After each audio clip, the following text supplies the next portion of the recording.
बिस्मिल्लाहिर्रहमानिर्रहीम। अस्सलाम वालेकुम। यूट्यूब चैनल पर तारिक मतीन आपको खुशामदीद कहता है। सबसे पहले आपसे दरख्वास्त कि आप चाहें तो चैनल को सब्सक्राइब करें। तकदीर के काजी का यह फतवा है अज़ल से, है जुर्म ज़ईफ़ी की सज़ा मर्ग मुफाजात। फ़लस्तीनियों पर जुल्म के पहाड़ तोड़ने वाले इसराइल पर हर गुजरते दिन के साथ ये वाज़े होता जा रहा है कि वो जो चाहे कर ले, उसे रोकने वाला कोई भी नहीं है। इसराइल की जानिब से, जिसे हम कुछ दिन पहले आपको बता भी रहे थे और ये मुख्तलिफ हवाले से आपको बताया गया है कि डील ऑफ द सेंचुरी जिसे कहते हैं, जिस पर जुलाई के आगाज़ के साथ ही अमल होना शुरू हो जाएगा और उस डील ऑफ द सेंचुरी पर, उस मंसूबे पर इसराइल जो है वो अमल करने जा रहा है। इसराइल मकबूजा मगरबी किनारे पर और ये जो ज़रखेज़ जॉर्डन वैली है, इस पर कब्जा करने से, हड़प करने, अपने तसल्लुत में लाने से जा रहा है, इसे अनेक्स करने जा रहा है और रोकने वाला जो है वो कोई नहीं है। 1 जुलाई से बिन्यामिन नेतन्याहू जो है अपने इस मंसूबे पर काम का आगाज़ कर देंगे। अभी ये मंसूबा जो एनेक्सेशन का है ये पूरी तरह से वाज़े नहीं है, मगर बिन्यामिन नेतन्याहू, इसराइल, अमरीका पूरी तरह इस मंसूबे पर अमल दरामद के लिए तैयार है। मशरिक़ वुस्ता के लिए अमरीका का प्लान है, उस प्लान पर अमरीका मुसलसल आगे बढ़ रहा है और इसराइल की पुश्त पनाही कर रहा है। एक जानिब अमरीका है, इसराइल है, दूसरी जानिब अक़वाम मुत्तहिदा है, यूरोपीय यूनियन है। हम कहाँ हैं? हम इस मामले में कहीं नहीं है। इसलिए जब ये मसला बैनुल अक़वामी बरादरी डिस्कस कर रही है, बड़े थिंक टैंक्स इसे डिस्कस कर रहे हैं और इस मसले में क्या क्या रुकावटें आ सकती हैं, किस किस को मनाना है, बात करनी है, किस जानिब से मुखालिफत का सामना हो सकता है, तो उसमें हमें कंसीडर नहीं किया जाता। तो इस वक्त कंसीडर किया जा रहा है कि एक जानिब अक़वाम मुत्तहिदा है, यूरोपीय यूनियन है जो इस वक्त अपोज कर रही है। इन्होंने वार्निंग दी है कि इसराइल इस मंसूबे से बाज रहे और आलमी क़वानीन की खिलाफ वर्जी इसराइल के इस अमल को तसव्वुर किया जाएगा। और ये मसला अगर इसराइल ने यह अमल कर दिया तो जो मसला फ़लस्तीन है, 2 रियासती हल है उसका, उसे धचका पहुंचेगा। यूरोपीय यूनियन के जो फॉरेन पॉलिसी चीफ हैं ये हैं जोसेफ बोरेल। इनका ये कहना है कि हम इसराइल को बाज रखने के लिए हर सिफारती तरीका अपनाएंगे। फ़लस्तीनी अथॉरिटी ये कहती है कि अमेरिका और इसराइल के दरमियान इस मामले पर जितने मुआहदे हुए हैं उन्हें हम मुस्तरद करते हैं, उन्हें नल एंड वॉइड तसव्वुर करते हैं। हमारी बला से ये मुआहदे जाएं भाड़ में।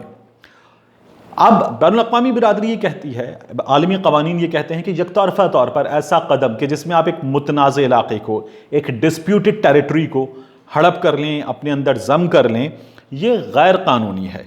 यूरोपीय यूनियन इसकी मुखालिफत में एक तो है, मगर करना क्या है, रोकना कैसे है, इस मामले में यूरोपीय यूनियन जो है वो यूनाइटेड नहीं है, एक नहीं है और ये यूरोपीय यूनियन पर क्लियर भी नहीं है। देखिए इस मामले में हमें तारीख क्या बताती है। अब भी ये हो जाएगा, इसराइल ये कर लेगा और कोई रोक भी नहीं पाएगा। तारीख भी हमें यही बताती है। 1980 में क्या हुआ था? 1980 में यही सूरत हाल थी। इसराइल ने जो ईस्ट यरूशलेम है उस पर कब्जा किया हुआ था, उसे वो अनेक्स करने जा रहा था। तब भी बैनुल अक़वामी बरादरी की जानिब से, अक़वाम मुत्तहिदा की जानिब से वार्निंग दी जा रही थी, रोका जा रहा था, धमकियां दी जा रही थी, मगर इसराइल आगे बढ़ा। अपने मंसूबे पर इसराइल ने अमल दरामद किया, अनेक्स कर लिया ईस्ट यरूशलेम को। कुछ नहीं हुआ। इसराइल की हिम्मत और बढ़ गई, उसने देखा कि ये हो गया है, तो फिर उसने गोलान हाइट्स को 1981 में जम कर लिया। कुछ नहीं हुआ। एक बार फिर धमकियां दी गई, करारदादों की बात हुई और कुछ भी नहीं हुआ। अक़वाम मुत्तहिदा ने तब यह कहा कि सियासी और इक़्तिसादी पाबंदियों का सामना करना पड़ेगा, इसराइल को नताइज भुगतना होंगे, लेकिन इस मामले को फॉलो थ्रू किया ही नहीं गया और इस मामले में इसराइल जो है वह आज़ाद हो गया। अब भी वही सूरत हाल है। इस वक्त यूरोपीय यूनियन ये डिस्कस कर रही है कि अगर इसराइल ये करता है तो क्या करें, उसे कैसे रोकें। इसराइल को इस सूरत हाल में ये पता चल गया कि उसे खुली छूट है, ये केक उसका है, वो हड़प कर लेगा, खा लेगा, उसे रोकने वाला कोई नहीं है। किसी के बाप में भी इतनी हिम्मत नहीं है कि वो उसे रोक ले। अब क्या होगा इस बार भी? इसराइल को ये पता है कि करारदादें आएंगी, मंजूर होंगी और बस। देखिए अक़वाम मुत्तहिदा की 40 करारदादें हैं। ये इस खित्ते के लिए अक़वाम मुत्तहिदा के जो नुमाइंदे हैं माइकल लिंक, वो ये पूरी रिपोर्ट में बता रहे हैं 40 करारदादें हैं जिनकी इसराइल ने खिलाफ वर्जी की है, लेकिन उस खिलाफ वर्जी के नतीजे में इसराइल को कोई नताइज भुगतने नहीं पड़े, इसराइल का कुछ भी नहीं बिगड़ा है। माइकल लिंक ने अक़वाम मुत्तहिदा की जनरल असम्बली में इस बारे में रिपोर्ट्स पेश की हैं, जगाया है, आलमी बरादरी को बताया है कि जो इसराइल करने जा रहा है ये गलत है, इसके नताइज होंगे, लेकिन इस सिलसिले में कुछ भी नहीं हुआ है। क्या इसराइल को रोका जा सकता है इस कदम से? अब अगर ये डिस्कस हो रहा है तो देखिए, इससे पहले अगर ऐसे एनेक्सेशन की हमें मिसाल मिलती है तो वो मिसाल मिलती है ये जो यूक्रेन हुआ, क्राइमिया हुआ, और इस मामले में जब रशिया ने क्राइमिया को अनेक्स कर लिया तो 2014 की ये बात अभी ताज़ा मिसाल है हमारे सामने। तो उस वक्त जो है रूस को G8 से निकाल दिया गया। जो रशियन इंडिविजुअल्स थे उनको बाज रखने के लिए क्राइमियन को इन पर पाबंदियां लगी। ये पाबंदियां जो थीं वो सफ़री पाबंदियां थीं, इनकी ट्रांजैक्शंस की इक़्तिसादी पाबंदियां थीं। क्राइमिया की अपनी इंपोर्ट एक्सपोर्ट जो है वो बैन कर दी गई। लेकिन इस मामले में ये जो इसराइल का मामला है, ये जो फ़लस्तीन का मामला है, यूरोपीय यूनियन का मामला है, इस मामले में हमारे सामने मिसाल क्या है? इस मामले में हमारे सामने मिसाल यह है कि यूरोपीय यूनियन के इसराइल के ताल्लुकात जो हैं वो और मजबूत हुए हैं, इनके जो तिजारती रवाबित हैं वो बढ़े हैं, और इनमें जो है वो 40% से ज़्यादा का इजाफा गुज़श्ता 4-5 साल में हुआ है। तो ये जो धमकियाँ होती हैं कि करारदादें आएंगी, रोका जाएगा, ये धमकियाँ अगर दी जाएं तो ये काम करती हैं। जिस तरह से रशिया के इस केस में हुआ था और रशिया को इसके नताइज भुगतना पड़े थे। अब ये जून 2020 तक रशिया पर ये पाबंदियां, और उसके बाद रिव्यू भी किया जाएगा। इसराइल को बाज रखने के लिए, इसराइल रशिया से तो बहुत छोटी सी चीज़ है। अगर आलमी बरादरी कुछ करना चाहती है और कुछ करती है तो रोका जा सकता है, ये बैनुल-अक़वामी माहिरीन और मुबस्सिरीन मानते हैं। लेकिन ना इससे पहले कुछ हुआ है ना अब कुछ होगा, क्योंकि अमेरिका जो खुद अक़वाम मुत्तहिदा को जूते की नोक पर रखता है, इसराइल के साथ खड़ा हुआ है। इसराइल जो फ़लस्तीनियों की ज़िंदगियों से खेलता है, इसराइल जो आलमी क़वानीन से खेलता है, इससे पहले भी आज़ाद रहा है, इसके बाद भी आज़ाद रहेगा। हम मुसलमान इस मामले पर कितना बोले हैं ये मिसाल हमारे सामने है। हमारे इदारे OIC ने अब तक क्या किया है ये हमारे सामने है। हम तो खुद अपने मसाइल पर भी मुत्तहिद नहीं हैं, हम आपस में लड़ रहे हैं। सऊदी अरब है, ईरान है, शाम है, यमन है, हमारे इराक़ इराक़ है, जितनी मिसालें हैं हमारे सामने, हम सबसे ज़्यादा इस दुनिया में आपस में लड़ रहे हैं। अभी भी हमने देख लिया कुआलालंपुर समिट में क्या हुआ था। तो मुसलमान फ़लस्तीन के मसले में कुछ कर सकेंगे अगर कोई ये उम्मीद रखता है तो ये उम्मीद रखना भी फजूल है। हमारी बहैसियत मुसलमान नेचर क्या है, हम इंतहाई जज्बाती लोग हैं, और ये जज्बातियत हमें बड़े बड़े आलमी मसाइल में ही नज़र नहीं आती। ये जज्बातियत जो है वो हमें जगह जगह नज़र आती है। आप देखिए आज मून मार्केट लाहौर पर क्या हुआ, एक बच्चे को कुत्ते ने काट काट के लहू लहान कर दिया। वहाँ पर मौजूद लोग वीडियो बना रहे थे, वहाँ पर मौजूद लोग 15 को कॉल करो की बातें कर रहे थे, वहाँ पर एक बड़ी तादाद में लोग मौजूद थे।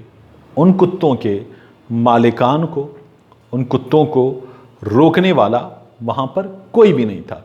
हम वीडियो बनाने वाले लोग हैं, हम उसके बाद सोशल मीडिया पर बैठकर शोर मचाने वाले लोग हैं। ये हमने हर केस में किया है, वो शाहरुख जतोई का केस हो, ये आज वाला केस हो, ये, और फिर हम जज्बाती लोग हैं, हम फौरी तौर पर फतवे लगाना जानते हैं। अभी हमने जो हुआ उसमें हम शिया सुन्नी और दीगर तफर्रुक़ों में बंटकर हम अपने साथ क्या करते हैं ये आपने देखा है। हज़रत उमर बिन अब्दुल अज़ीज़ जो हैं उनके मज़ार मुक़द्दस की जो बेहरमती हुई, उसके बाद जिस तरह की तफरीक़ हमें नज़र आई है, हम उस तफरीक़ में पड़े हुए लोग हैं। हम बड़े बड़े मामलात से लेकर छोटे छोटे मामलात तक सिर्फ़ बातें करना जानते हैं। हम मौके मुजाहिद हैं और हम उसके बाद दूसरों पर फतवे, इंडिविजुअल्स पर फतवे देना जानते हैं। हम 10 रुपए के इंटरनेट के साथ बैठकर मुख्तलिफ़ इंडिविजुअल्स को जो सोसाइटी में किसी भी सेगमेंट से हों उन पर फतवे लगाते हैं, उन्हें बिकाऊ कहते हैं, उन्हें हम जो है वो लिफाफा कहते हैं, उन्हें गाली देते हैं, लेकिन हम अपनी जो रिस्पॉन्सिबिलिटी है वो कितनी पूरी करते हैं। इस वक्त हमें अमेरिका में जो नज़र आ रहा है ये सोसाइटी का रिस्पॉन्स है। जो हमें ऐलान कुर्दी के मामले पर नज़र आया वो सोसाइटी का रिस्पॉन्स है। जहाँ महज़िब मुआशरे होते हैं वहाँ इंडिविजुअल्स निकलते हैं, वगरना हम बैठकर अफराद पर, मुख्तलिफ सेगमेंट्स ऑफ सोसाइटी पर बिक गए, लिफाफा ले लिया, हैं ही ऐसे फतवे लगाते हैं और कुछ भी नहीं करते। मीडिया क्या करता है? मीडिया ने तो ये तमाम मामलात उठाए हैं। मीडिया ने तो बड़े बड़े लोगों के केसेस उठाए हैं, उसके बाद उन्हें लेकर आया है। मैंने आपसे अर्ज़ किया था कि ये रहमत, नेमत, जहमत, शरबत, मुख्तलिफ़ तरह के बनास्पति, इनके ख़िलाफ़ कभी चैनल ने ख़बर चलाई है? जब आप किसी एक इंडिविजुअल के मामले को लेकर आ जाते हैं, ये जो कोला हैं मुख्तलिफ़ तरह के, इनके मामले पर कभी मीडिया ने ख़बर चलाई है? ये जो स्कूल्स हैं, मुख्तलिफ़ ऑर्गेनाइजेशंस हैं, मीडिया चैनल्स के मालिकान इनके ख़िलाफ़ ख़बर नहीं चलाते। आप देखिए, सहाफ़ियों ने तो जाने दी हैं, सहाफ़ियों ने तो मार खाई है। भाई वो सहाफ़ी जो सड़क पर खड़ा होता है वो आंसू गैस भी फांकता है, उसके बाद वो धूल मिट्टी भी फांकता है, उसके बाद वो डंडे भी खाता है, मुश्तइल अफराद के डंडे भी खाता है, और वो आपके लिए काम करता है। हम इंडिविजुअल्स अपने अपने मोबाइल फ़ोन और अपने लैपटॉप्स के सामने बैठकर हर एक को गाली देना जानते। That's it. ये हमारा बाहैसियत फ़र्द भी रवैया है, और ये जो हमारी इज्तिमाई हैसियत है इसमें भी यही हमारा रवैया है। इसीलिए मैंने आपसे इब्तिदा में कहा था, है जुर्म ज़ईफ़ी की सज़ा मर्ग मुफाजात। That's it. अल्लाह अल्लाह खैर सल्ला।